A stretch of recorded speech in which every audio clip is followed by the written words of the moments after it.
ಒಂದು ಗೀತೋಪದೇಶ ಕಣೋದು. ಲವ್ ಮಾಡಿಲ್ಲ ಅಂದ್ರೆ ಎಲ್ಲರೂ ಲವ್ ಮಾಡ್ತಾರೆ. ಅದಕ್ಕೆ ಅಲ್ಕೊಂಡು ಊಟ ಬಿಟ್ಟು ಕರೆಕ್ಟ್ ಕೂತಿರ್ಬೇಕು. ಕಣ, ಕರೆಕ್ಟ್ ಕಣ, same pinch.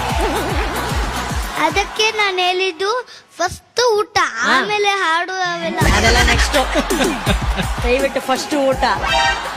Vishnu same pinch ಕಣೋ, ಸೇಮ್ ಪಿಂಚು. ನಾವು ನೀವು same same pinch super. Sir ಇವನು ಇಲ್ಲಿ ಬಂದಾಗೆಲ್ಲ ಇಷ್ಟು ಎಂಟರ್ಟೈನ್ ಮಾಡ್ತಾನೆ, ನಮ್ಮನ್ನೆಲ್ಲ ನಗಿಸ್ತಾನೆ, ಇಷ್ಟು ಎಂಟರ್ಟೈನ್ ಮಾಡ್ತಾನಲ್ಲ. ಬಟ್ ಪರ್ಸನಲ್ ಲೈಫ್ ಅಲ್ಲಿ ನಮ್ ಜಿಷ್ಣು ಎಂತ ಎಂಟರ್ಟೈನರ್ ಅನ್ನೋದ್ರ ಬಗ್ಗೆ ಒಂದು ಸ್ಪೆಷಲ್ ವಿಟಿ ಇದೆ. ವಿಟಿ ನೋಡೋಣ.